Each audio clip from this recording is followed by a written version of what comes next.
first to start. And then I make sure that this isn't blank or doing anything weird. Then it's going. So that's all I know about it.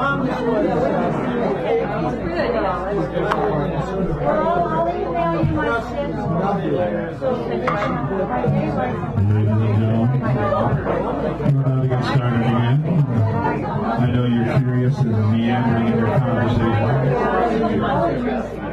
Well, now get started here. On a lazy river, you'll feel wrong. Lazy, hazy river, in the noonday sun. Linger in the shade, home of green.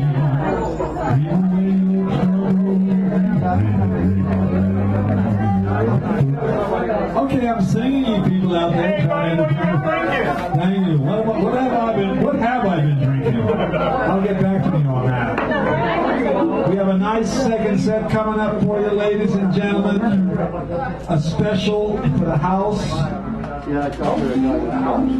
Scintillating Suze, all the way from Oregon. Give her a nice round of applause here. I'm going to make it for the microphone.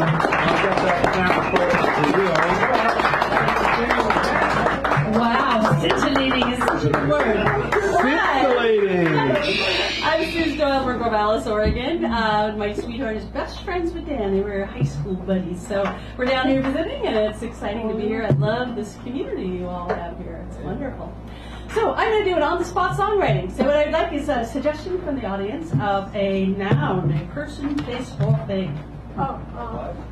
Person, place, or thing. You know, you're all writers. A noun. Come on. A noun. Bridge? Okay, bridge. Got it.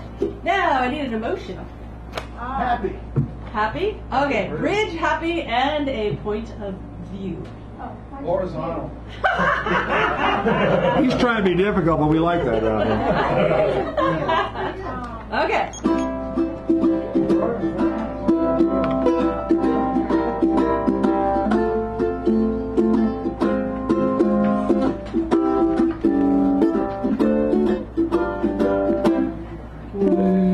Well, my car wouldn't start.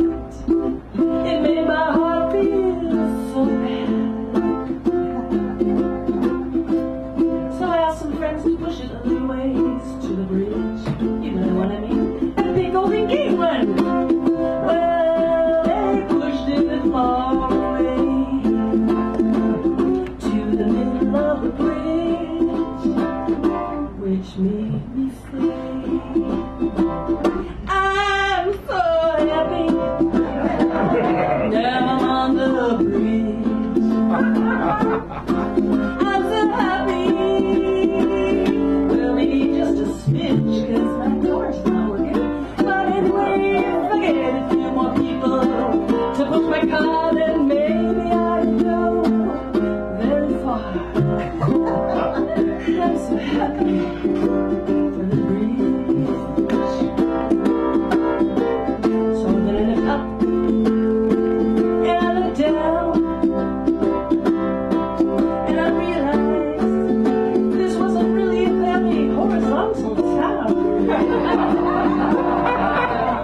just in case that's not enough, we have even more.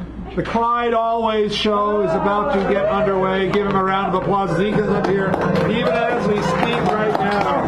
Clyde Always. There's always Clyde. There's always a show. Ladies and gentlemen, come on, step right up, folks. We're glad to have some Broncos season going on and going fast.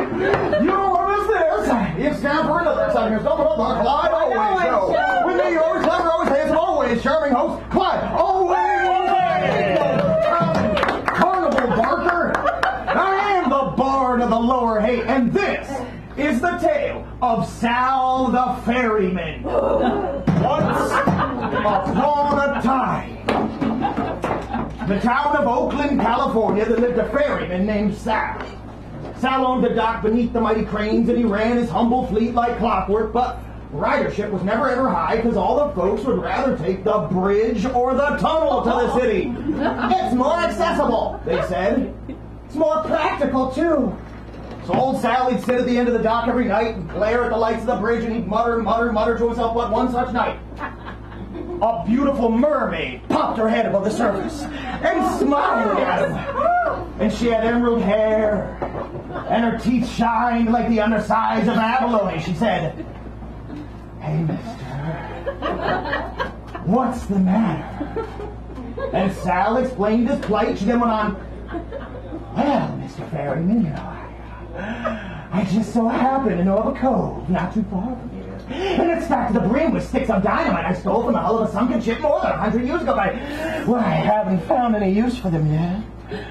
Perhaps you might like to rig them up to the bridge and tunnel and blow the boat to kingdom come." "Yeah, but all that scuba gear would cost me a fortune," Sal snapped at him.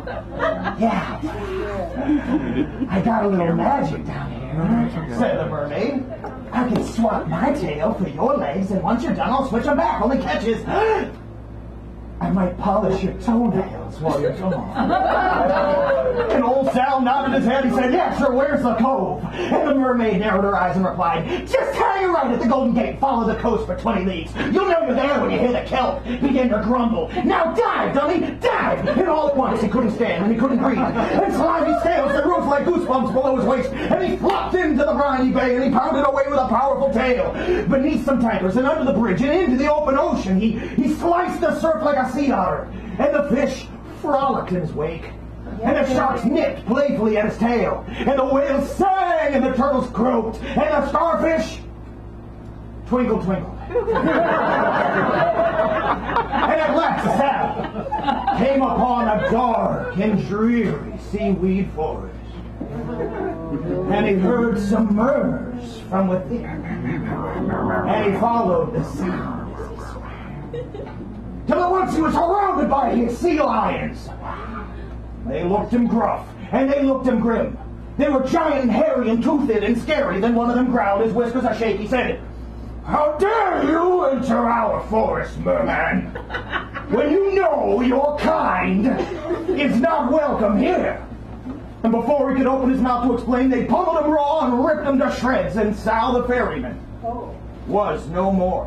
The following morning was the very first time his boats had ever run late. Meanwhile, the most beautiful woman no one had ever laid eyes on before strolled into the lobby of a modeling agency in downtown San Francisco. And her hair seemed almost naturally green. And her teeth shined pearly white. And though her legs were sturdy, she was just a bit unsteady on her feet. The end. Thanks for listening, everyone. Join us!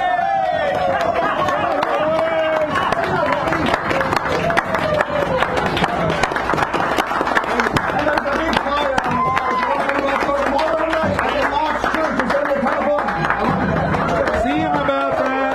One more. That's where you get it. All right. All right, we have Yasmin coming up next. Please give her a nice round of applause. I couldn't do this out to two people that just Yeah, you can.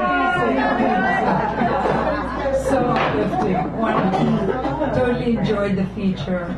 What's his name? I forget. I'm sorry. James Ellis. James Ellis. I really enjoyed it. Food for thought. Okay, I've been accused of not being able to describe Omri and protagonist of my novel. I've always been told that you need to describe her, and I'm lousy at descriptions. So I just wrote this, and I don't know if it works or not, but I'm going to read it anyway. Just wrote it while I was sitting there. Her strength lay in her ability to use her eyes. Those Melanie McCurry eyes she focused on men she flirted with, ever so lightly at first, and then with multiple intensity, snaring them in floodlit vision. For Omri had read long ago, "'Tis not the eye or the lip that we call beautiful, but the combined force and the full result of all." A marigold thrust in her thick black hair flowing to her waist, a nose dented delicately, a hockey stick bruise, cheekbones not unusual, and a neckline which hoisted a face carefree, yet earnest in making each man feel that he was the only one. Yes, Omri was just that, holding hands with one man while eyeing another. She practiced flirting, priding herself with new inventions. She would forget a date as one knocked at her door while rushing to another waiting in a parked car. Not particularly beautiful among friends who were particularly beautiful, Omri used what she had like few others. This was her strength. So, Nicely done. That's me from the novel. Thank you. Wendy is next. Then we got Bob, Mahita. Give Wendy a nice round as she comes up here.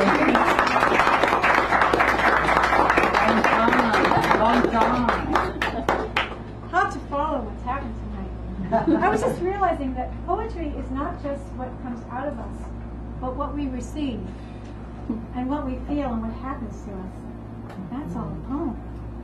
It's like all of it and all of us. So,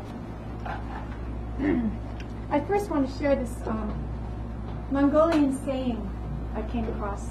Where did you go to use the mic? Yeah. Yeah. I first want to share one Mongolian saying I came across. Be humble, for you are made of earth. Be noble, for you are made of stars.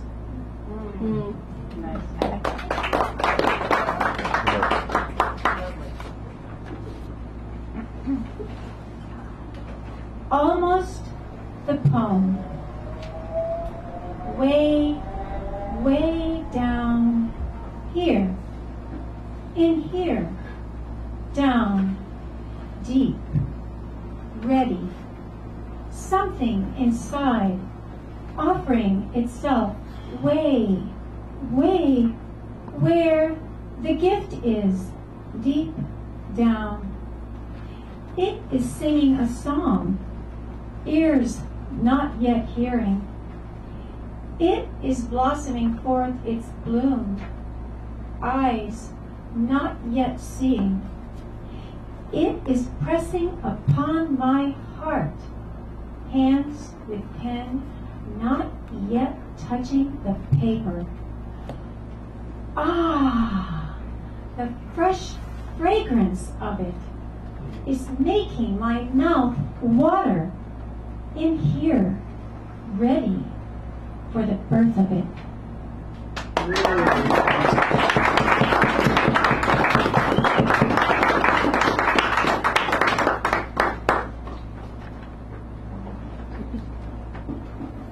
I like to read this occasionally. It's a poem I created after Dan and I did a word association game.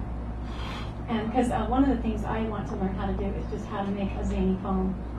Just totally nonsense, crazy, zany, wild, happy, free, anything poem. It's called Camouflage. This is the nectar of life, to go swimming through all the seasons, not only summer, as if walking in moonlight was everyday food. Leave aside the river of zigzagging vision. Our eyes, laughing, can look beyond the loud brown hills, where wondering birds stare at the jumping islands of luck. We want so much to be happy, hear the music and flowers, smile back at our serious, solid wandering, see through the costumed stage with its rope around freedom. So perhaps we can play like the people who act up, adding chocolate across the eternal green of hope.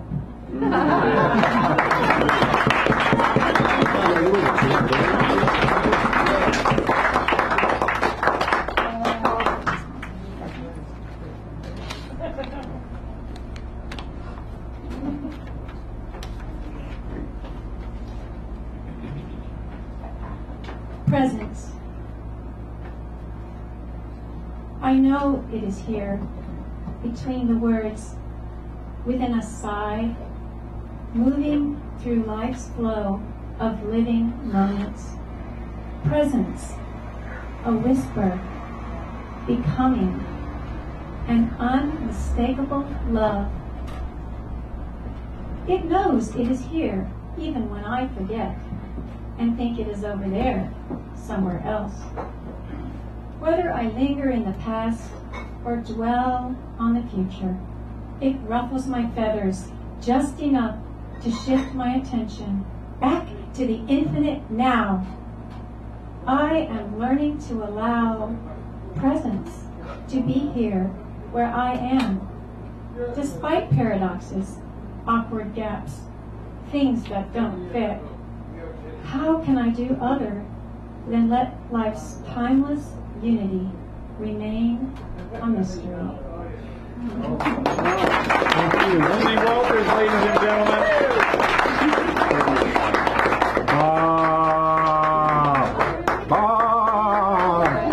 Bob Dewhurst. Come around, please.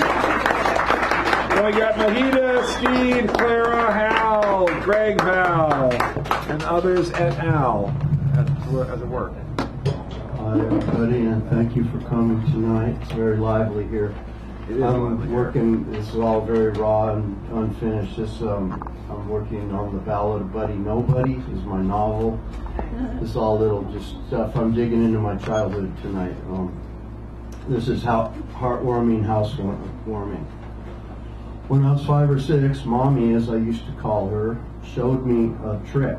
What fun we used to have. At the grocery store, we could get cardboard boxes. We'd bring a big box home, get a sharp knife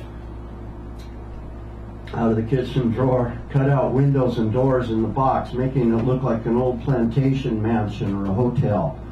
Then we'd stuff it full of newspapers crumpled up. In the old days, before they took the good ink out of the newspapers or changed the formula, those things really flared up when you lit them. Sometimes we'd have a fire in the fireplace, so first we make one of these box hotels. And before we start the fire, we get the hotel and set it all up. Cut out the windows, open them like little shutters, folded them out. Light one match and start a blaze. Fire'd come roaring out the windows like a 10-alarm fire. We'd laugh merrily. My dad, a newspaper reporter, stood back watching from the shadows by the drapes, the shadows flickering across his face, grimly watching the flames reflected in our glistening eyes. Years later, he told me he worried deeply I'd be a pyromaniac. This one's from when I was 6 or 7 years old.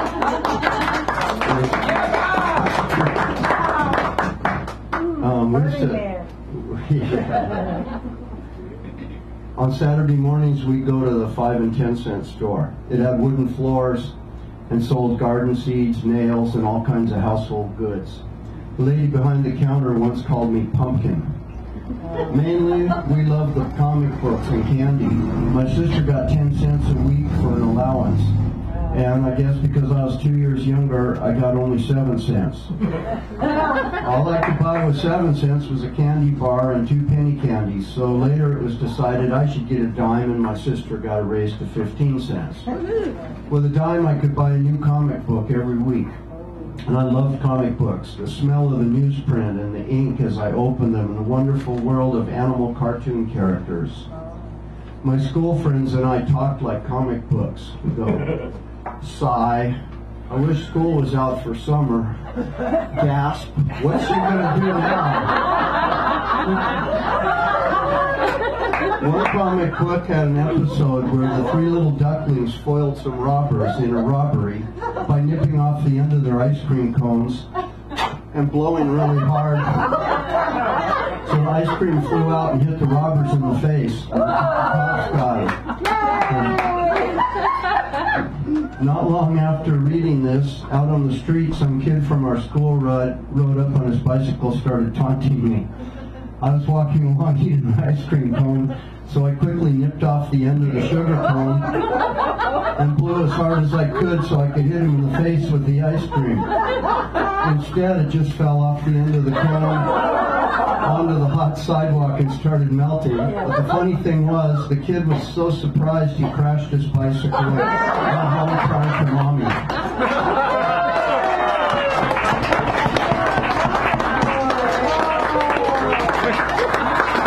Okay.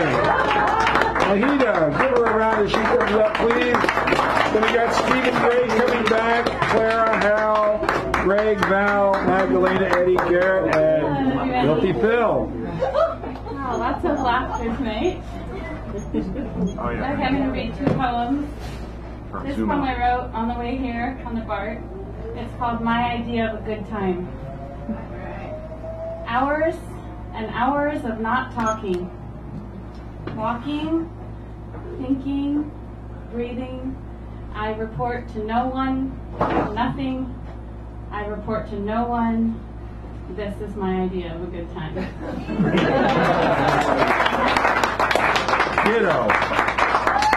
And the last poem I'm going to read is called, February 2014.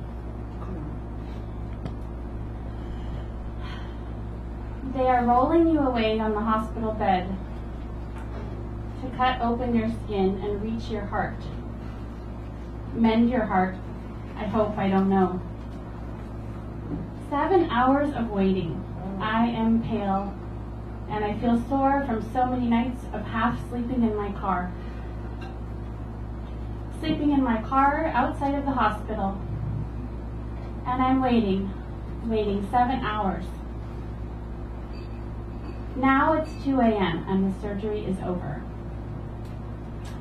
The doctor comes out. The doctor with his 2 hands holding my 2 hands, and we sit. His hands are very cold, and his eyes are looking at me, so tired. He looks like he lost 10 pounds since 7 hours ago.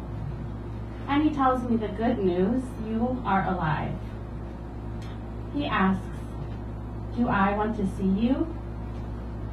No. No, I don't want to see you. Under anesthesia, you will look dead. I'm sure of it. No. Go sleep in the car. Go sleep in the car and come back. Go sleep. They wake you up. They wake you up, and you wake up screaming, and I scream back. And then for months there are nightmares and more nightmares, and you're still screaming, cut open, then closed up, and they're nightmares. And I drop my coffee in the rain on the way to work, and I can't cry, and I fall off my front steps while I'm holding my umbrella in the rain. How old am I? My hip hurts now. I'm laying in the grass. My umbrella is sticking in the mud, and the sky is raining on me. But the screaming has stopped.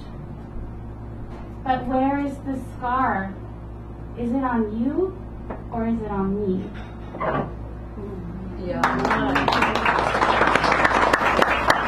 Thank you, Mahika. Stephen Gray. Stephen Gray. Then we got Clara, Hal, Greg, Val. Wait a minute. Yeah, okay, we got it. Yeah, well, you're the only, unless there's another Stephen Gray in the house. Could be, you know.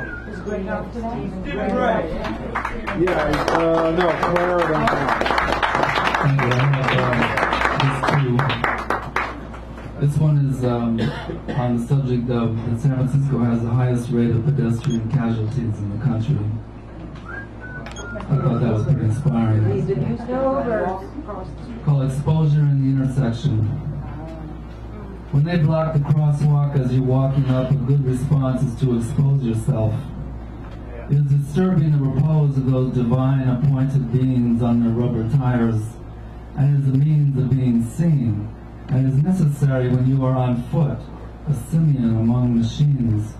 And there's a prince, if not a princess, of the road, secure in the dominion of vicarious mass production, with a fantasy of status is necessitating tunnel vision, and a man on foot is a reminder of a low-down humanism they are fleeing from with four-wheel drive and power steering. They are staring straight ahead, a mere pedestrian beneath them, as occurs when they are running over someone. Your survival could depend on getting their attention.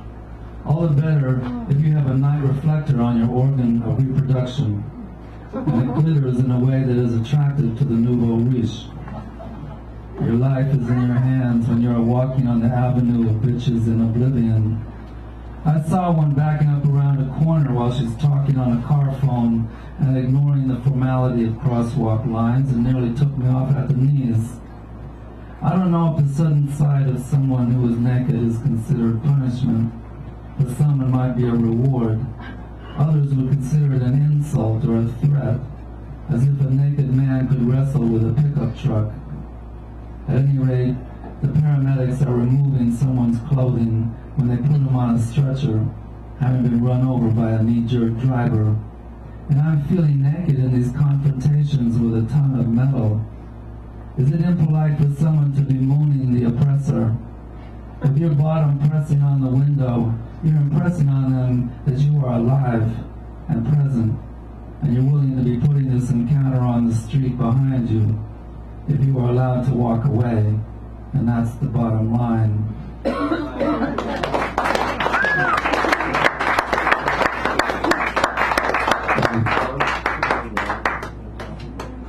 And this is called I Like Civilization. I like civilization. You can have a conversation with an educated person 1,000 miles away and know the government is listening in order to correct any misconceptions you may have about the facts of life. Some of the facts are not allowed to cross the border, as the government is trying to protect us from the facts of life, as they can be disturbing. Hidden prisons are a fact of life, and so is the diminishing of science in the minds of people when so many facts are disappeared.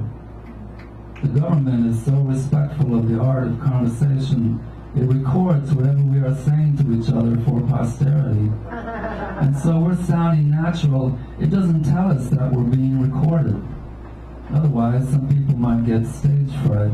Knowing an anonymous bureaucrat is listening to everything you say, however personal, would interfere with a relaxed and private mood, and so the government is doing us a service by not telling us our phones are bugged, and they can get more information when the speakers think it is okay to speak their minds.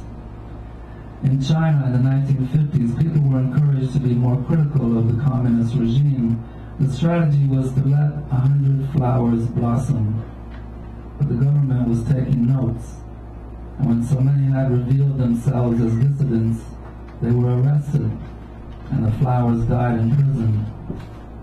There's a lot to be stressed out about, with people spending money on whatever it takes to calm their nerves, and all the government wants is to keep the citizens off balance, so it's hard for them to organize.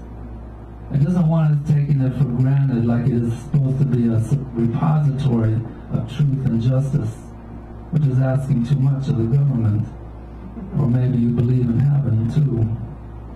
The surveillance drones are made in heaven, or they're flying close to it like a god. They keep us honest and on edge, and the authorities are killing two birds with one drone. The Constitution and the rumors of a revolution. The authorities are helping out the businesses involved in manufacturing surveillance drones and tranquilizers, because the business of America is business. And in order to stay in business, one must be absolutely modern, to quote a long-dead poet. The information flying around is common knowledge. All is known, and we are naked in the eyes of others. What is there to stop the government from reading everything you write online? It wants to monitor a twilight of the individual and see what characteristics should be phased out over time. If a doctor or psychiatrist can see right through a man, why not the government? It takes our pulse, it handcuffs the impulsive, and it stares into our homes. In order to enforce the law, it hires the repulsive. Human beings are as stubborn as weeds, and liberty is habit-forming. There is such a thing as the persistence of memory. With humanism, something you remember. When it is forgotten, it is coming back like roller skating. But the schools are teaching less of it, and there are other forces which have been promoting a reactionary level of amnesia. There is nothing more subversive than to hold on to the factual for dear life and remember everything that happened. Your humanity is rooted in the past, and that is adding to the resonance. And when you hear some politician saying it's the end of history, you know another prison is being built. Stephen Gray, thank you.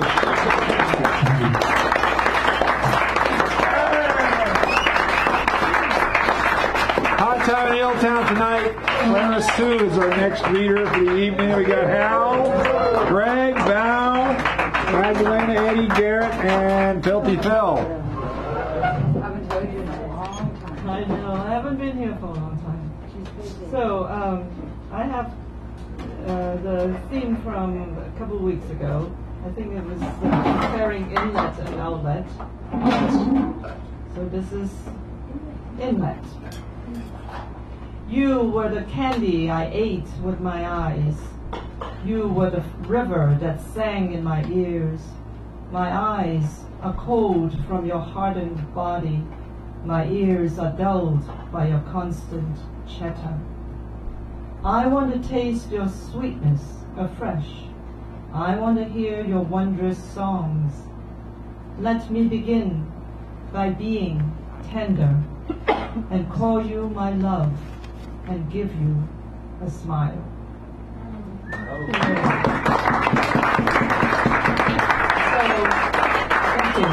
So this one is numbers. Boy, you're just knocking them out. Once a week. Okay. Okay, so this one is for a friend's 72nd birthday.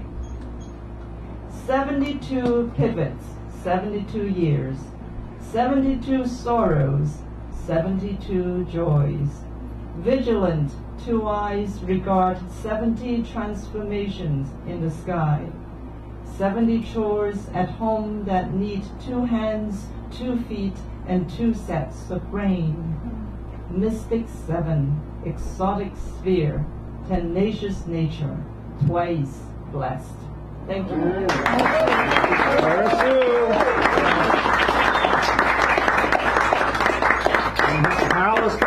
Hal was the keynote, and the keynote always comes back to the open, so he is coming back to the open now. Give him a round of applause, please.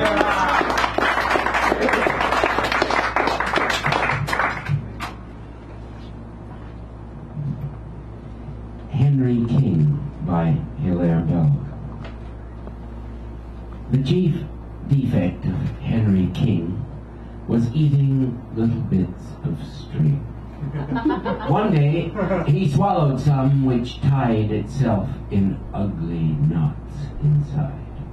Physicians of the utmost fame were called at once, but when they came, they answered as they took their fees, "There is no cure for this disease.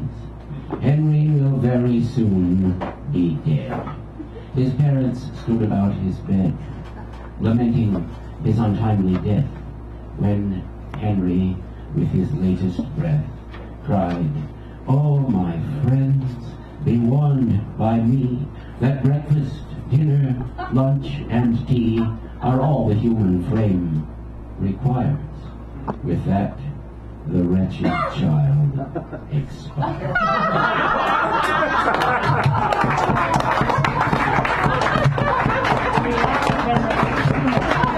Now Robbins.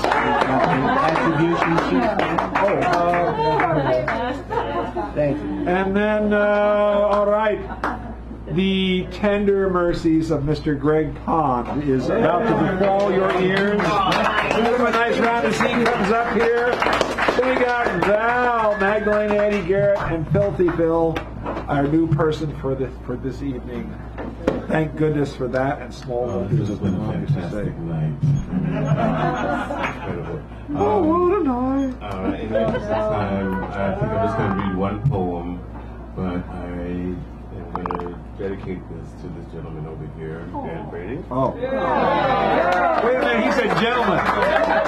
Hold on a minute.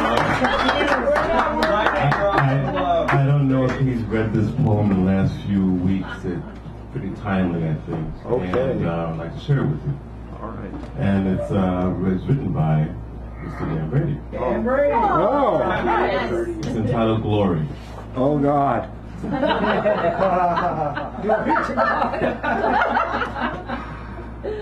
Of glory I write, of flags and more, of causes so great as drive the chariot of war, of banners and pennants and the crimson on their cloth, bugling fifes and rulers wroth, of those brightly young, so handsome, so whole, courageous and strong, of the surety they couldn't possibly be wrong.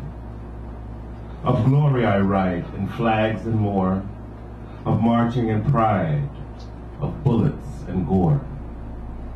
In these deepening days we live in a pall. Battle is now modern, not simple at all. The world of war has changed of late, for pride is waxed, it's now globally great, as are the sins of ignorance, greed, and hate. Race and culture still play their parts, as do philosophy, economics, and the sacred beliefs held in men's hearts. So nothing is left that could be called clean. All is sullied by that Midas touch and has become mean. Every hand has its own form of that damn stain. Every dream has been taken and turned into pain. Of glory I write, and flags and more, of stories told to children which lead them to war, as do those songs and verse of overweening glory too, and legends of godlike acts more than a few. The man who struck 300 down dead, those 300 who stood off a tide of 1,000,000 instead. All the spit and polish that swells a heart with pride, all the boasting fools on any fighting side. So we're in interesting times as more hear the cry, as they rush answering the call, never questioning why. Would that the world give up its torturous dread, as made human history so drippingly red, that has cut the yield of promising lives, who then march along with their damned, honored dead. So mothers will weep and lovers moan, while fathers walk it off and sigh alone. Yet millions don uniforms, today as before, so millions more will die, evening their score. While further millions all cheering wish them well. And this will continue until the rough beast falls into hell.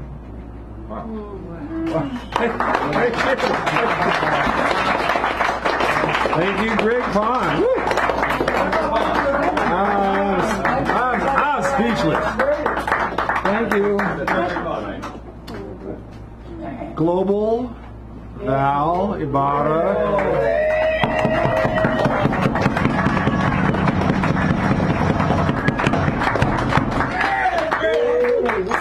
Thank you. Thanks, Brady. Thank you. Wow. Very, very cool.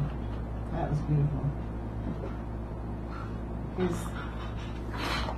This one's called Propagandists.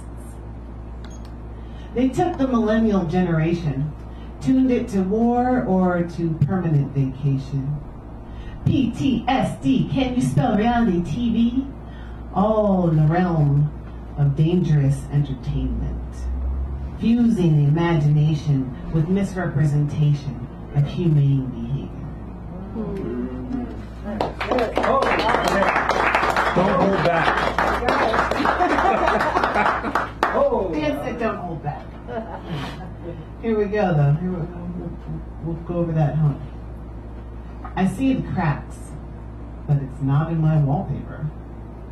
Rather, it is the crackling facades, the flaking off of history's false promises, paint peeling to reveal faded notions. Notice how the opaque has baked through, thinning the veneer till you can see clear to the other side, and the light shakes off its shadows.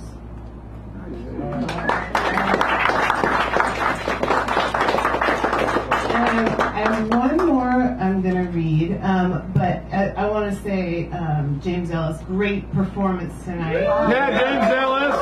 James Ellis. And, actually his birthday is coming up very soon. So in the spirit of giving, as he likes to do, we've got poetry for you so you can take home the death of duality.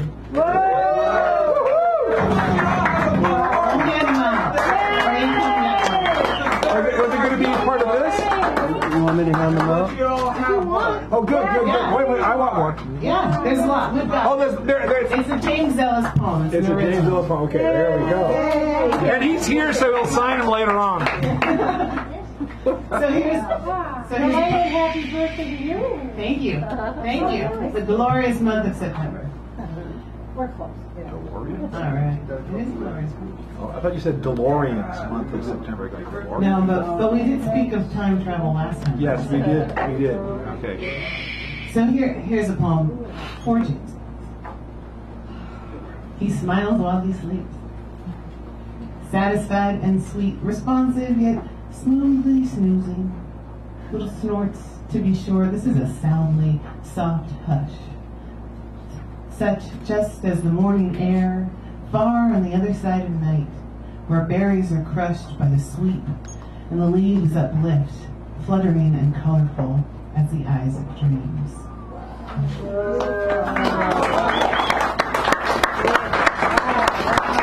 And tell them about your show. All right, well, yeah, we'll make sure everybody gets one. We have some more. Thanks, Bob. James and Bloodflower and a few other cool folks to be determined. They're going to be performing at Adobe Books Sunday, October 9th. It's an evening program. They're doing an art walk that's happening on 24th Street. But of course, you're all welcome every Friday to 21st in Florida. Mutiny Radio, 3 to 6. Diamond Dave and myself are there with a bunch of microphones that usually work. So please come down and do what you do. Music, poetry, activism, vagabonding. I don't know. Thanks. Thank you, Val. Global Val.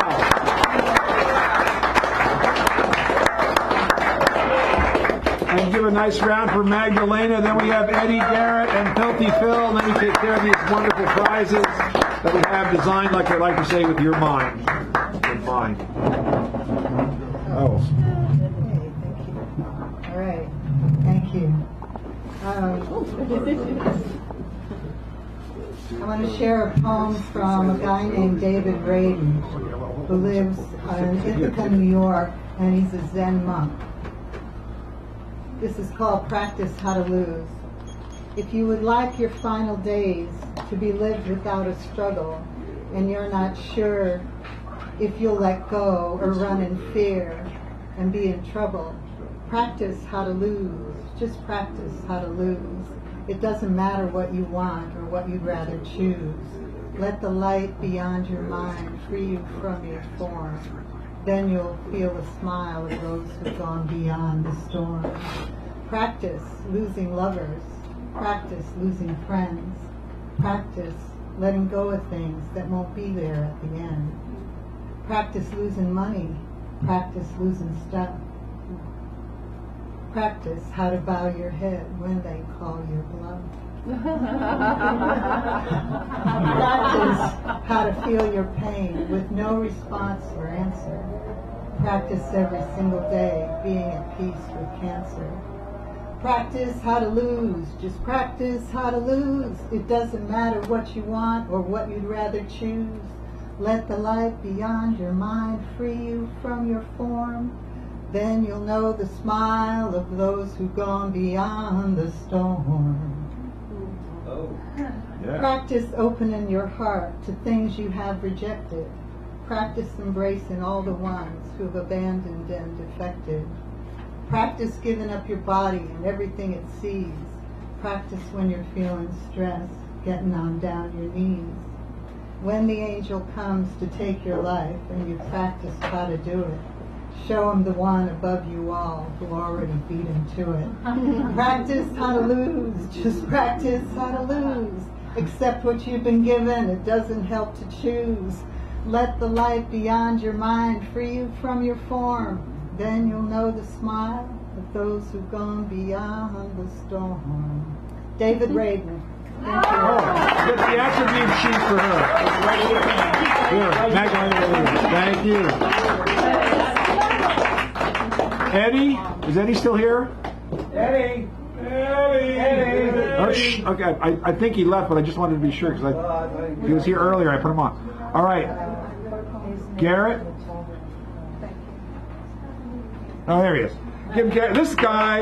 Give him a round of applause. Come on, I want to hear this guy.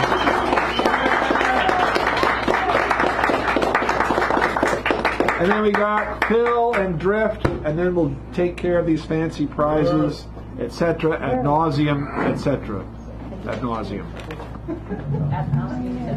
Yeah, well, speaking of September birthdays, I've gotten one. My own list happens to be tomorrow. Which Happy birthday to you. Happy birthday to you. Can you hear people? Happy birthday, dear Garrett. Happy birthday to you.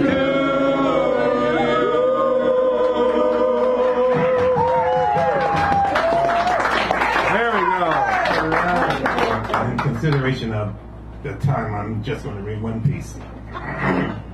Shades of Aaron Neville.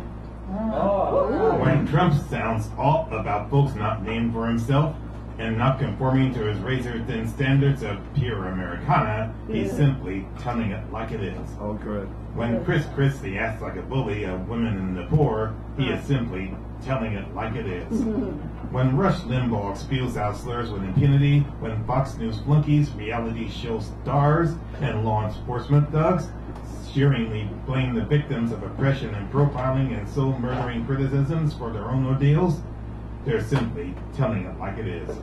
But when Kaepernick sounds off, people shriek, "What sacrilege! Such nerve! Silence him! How dare he!" Having a gall to tell it like it is. I told you. Garrett Murphy, and thank you, Garrett, for the time consideration. Happy birthday again. Happy birthday. Phil, you're on, and then we got Drift, and then we take care of things. He is new. Give him the treatment, ladies and gentlemen. He is new.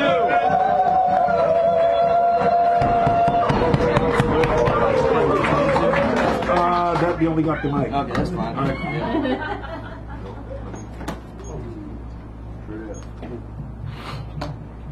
How are you guys all doing today? Well, we're pretty darn good. Cool. So I wrote a song the other day, and I'm just gonna sing it a cappella because I don't have any other way to do it. Oh, wait a minute. Could you put the phone up to the mic and just kind of like do it like that? I could. I don't know. I don't want to throw myself off. All right. Okay. I just asked because you know. Now you got me thinking that whether or not I'd be better. Do it. You know, you just did. Okay, cool. We trust you. Sorry, I'm gonna do it quiet real quick so I can tune myself, basically. All right.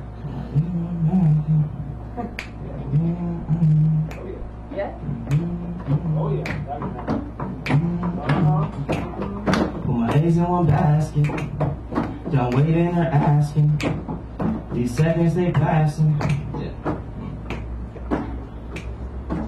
Put all my eggs in one basket. Now my life's in the casket. Everything turns to ashes. So light a blunt and then pass it. Got close friends just like Ashton. Can't hear with an accent. And put my eggs in one basket. Now I'm ready for action. So what comes and it goes, time makes everything clean, like tides everything flows, got a stain on my jeans and a hole in my soul, toes poking the earth everywhere that I go. Filthy Phil and he don't need detergent, make a clean cut king from your average vermin. He's a new MC, not your average learning, product of experiments.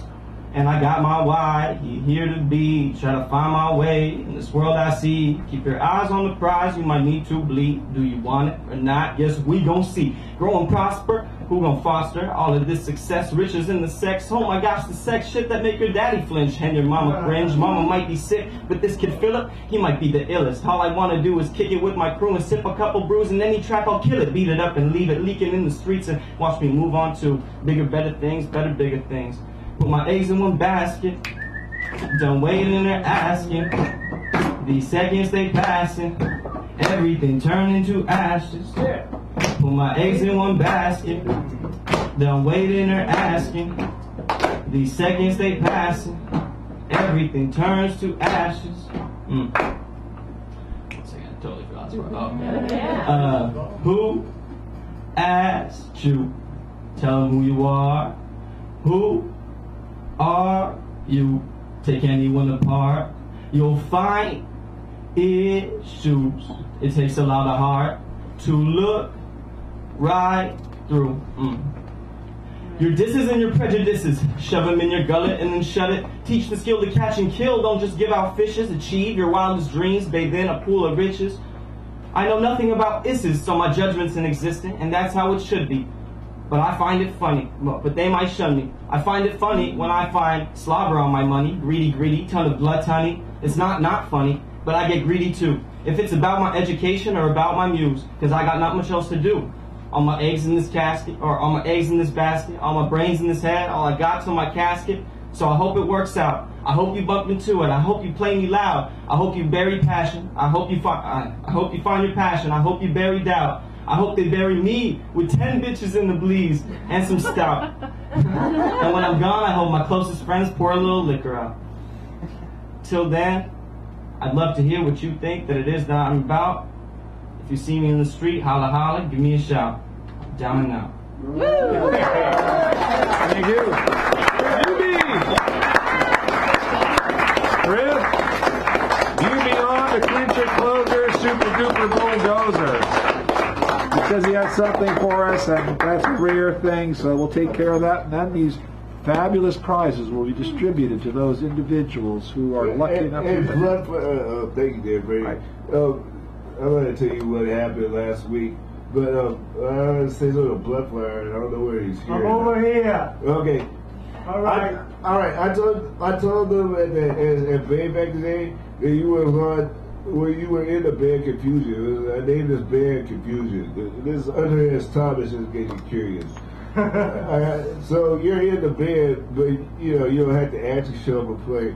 But you know, it would be good Send to a ride check directly to my bank. What they wanted was you. That's what I'm I'll saying. give you my Is there- number outside. You just deposit it right Is, there. okay, is there some roadie there? I say yes, blood flower is Bitcoin older good, than two black roadies as well. No, I'm the bass player. Okay. That's it. Read your poem. Okay. All right. It is a short poem. All right. But be on the mic so we can hear you. Yeah, move the mic down. Yeah, there you go. Okay. From the dead to the floor. Boys in black, boys in white. Sometimes I quote, put your face down. You're never going to die. This was a quote from my lead singer when I was 33 years old in Arcadia. 13 years ago, 33 years old, listed. In black culture, the truth of in fact is that if in fact they can, and they will, in fact. Or the bad calls were brought in this dude who I thought was maybe a rapist. I was going to attack him right there, but quite honestly, they always demand that you talk before you do attack an attendant. Turned out his car had been stolen. When I beat up John Wayne, over my brother a long time ago, I ended up as a roadie for Bone Seller. Now I'm a big city musician, at least in my mind, now enough reason for the state to kill. As you see on the bridge, boys in black, boys in white, boys in white, boys in black. In black culture noir, the truth of fact is, if I end up again as a roadie and bone seller, I'll play free jazz, quite honestly. A lot of people don't know that Rainbow is a conductor of sorts. Thank you very much. All right. Thank you, Drip. He's a rare bird, that. All right, as promised, if you read, you signed next to a number, and these fancy cards here have numbers on them. This person's going to do a very quick shuffle there so that you'll know that I didn't prearrange them to have anybody particularly go before anybody else went. Quick shuffle. He's doing like what I used to do. When I was, so anyway, Maya Angelou, Baha Men, Poets and Writers, Spider-Man 2, Baraka, and more. Thank you. Our first winner of the evening is Lucky 7, David Erderreich. Yeah, baby. David Erderreich. What are you going to do? Not my fault I didn't do anything. I'm not going to be here next week. Okay, so then you want to take a prize or there you go. Whoa. Thank you. Thank you.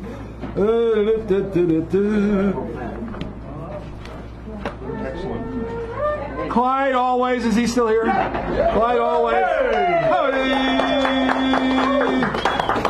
Any of these fantastic prizes are already yours. Oh, the keynote. All right, takes care of that. Mahita. Yes, dear, you are a winner. There are many things that are here for you. Is that already taken? Which one? Okay. It just got taken. Yeah, it just got snagged. I'll take this. Poets and Writer goes. Thank you.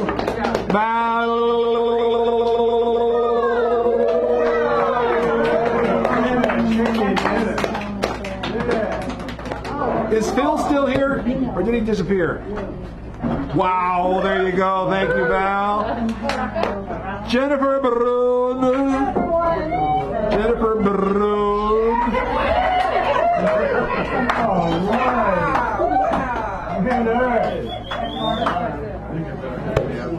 What did you get, Val? So you got the Baha Men, Spider-Man 2, or any one of these three things. And then you really, The last word. yeah, that's The main feature. yeah, the main feature is an 8-minute slot after the break. Last word of the first. Yes, you can have that, and you can have this. Okay, cool. Yeah. Okay, there you go. I figured you might like it. All right, Wendy Lynn Walters. Any one of these fine prizes are yours. Any one of these three or those two, whichever you like. Because you're going to come next. You could do the theme if you're not sure you're going to come, or you could do the last word or the mini feature. You get 8 minutes. Do you start to teach now, or can I tell you during the week? Yes, you can. Are you going to put it in the newsletter? Yeah. You don't have to announce it. No, I don't have to go. I'll just take it. She's going to pick the themes next week.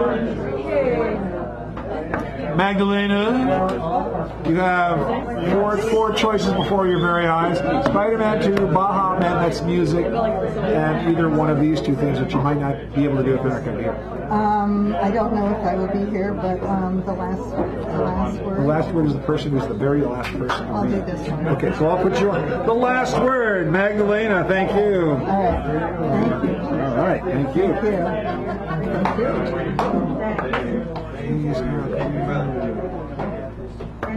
James Ellis.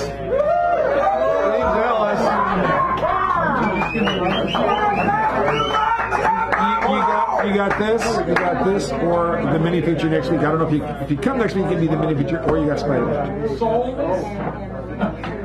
This means you have 8 minutes. You got to show up. James Ellis is going to be back next week. He's going to be the mini feature. James Ellis, mini feature.